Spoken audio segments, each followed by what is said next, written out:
Are you a high performer or an overachiever? Audio article by Nicola Heath. High performers are competent, self-aware, and emotionally intelligent. Leadership expert Stacey Ashley says they're doing the right things in the right way at the right time in a way that's comfortable for them. Overachievers, on the other hand, push themselves in ways that are uncomfortable, she says. They're going beyond their own boundaries, not just into the stretch zone, but into the panic zone. That's very stressful. Overachievement is often implicitly encouraged because it gets results. Laura Epson, researching the topic of overwork for her book Leading Professionals, found that professional organizations often recruit insecure overachievers who are exceptionally capable and fiercely ambitious, yet driven by a profound sense of their own inadequacy.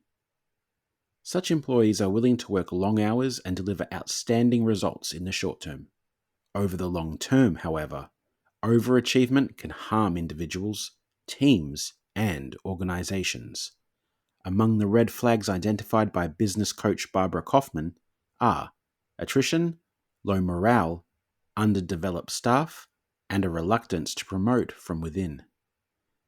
Here are some signs that you may be an overachiever. Number 1, you prioritize outcomes over people. David McLennan, the pioneering Harvard psychologist whose human motivation theory identified achievement as one of 3 primary drivers of behavior, recognized the dark side of humans' desire to achieve, the tendencies to take shortcuts and engage in unethical conduct. As leaders, overachievers tend to command and coerce rather than coach and collaborate, thus stifling subordinates. Write Scott Spira, Mary H. Fontaine, and Ruth Malloy in Leadership Run Amok, The Destructive Potential of Overachievers. They say, by relentlessly focusing on tasks and goals, revenue or sales targets, say an executive or company can over time damage performance.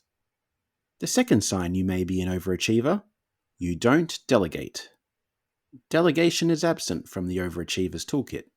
In their quest to excel, overachievers prefer to do everything themselves rather than entrust others with responsibilities.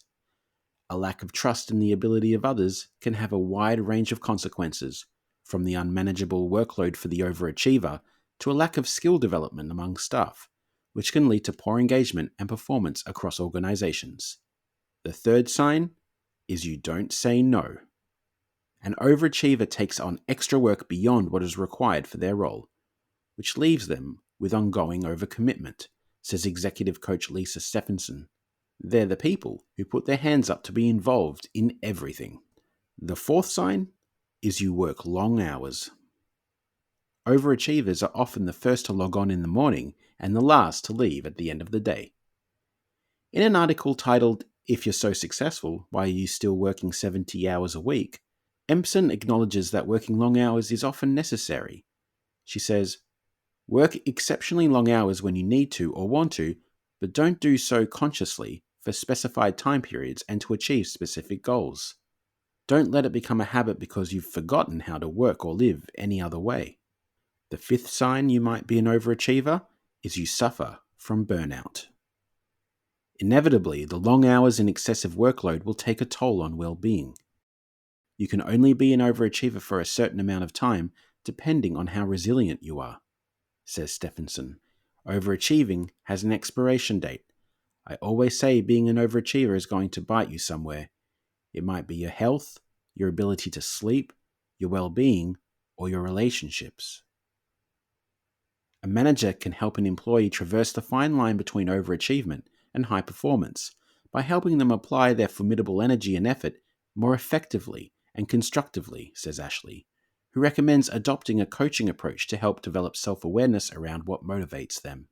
Ashley recommends using a combination of open questions and active listening to help the employee recognize their internal drivers and how they can fulfill their desire for achievement in a way that supports both the team and organization more broadly and aligns with their personal goals. Stephenson suggests encouraging overachievers to be less self-critical. Overachievers are very hard on themselves, so give them validation and feedback on the things they are doing really well, she says. If you suspect you may be an overachiever, seek feedback from others.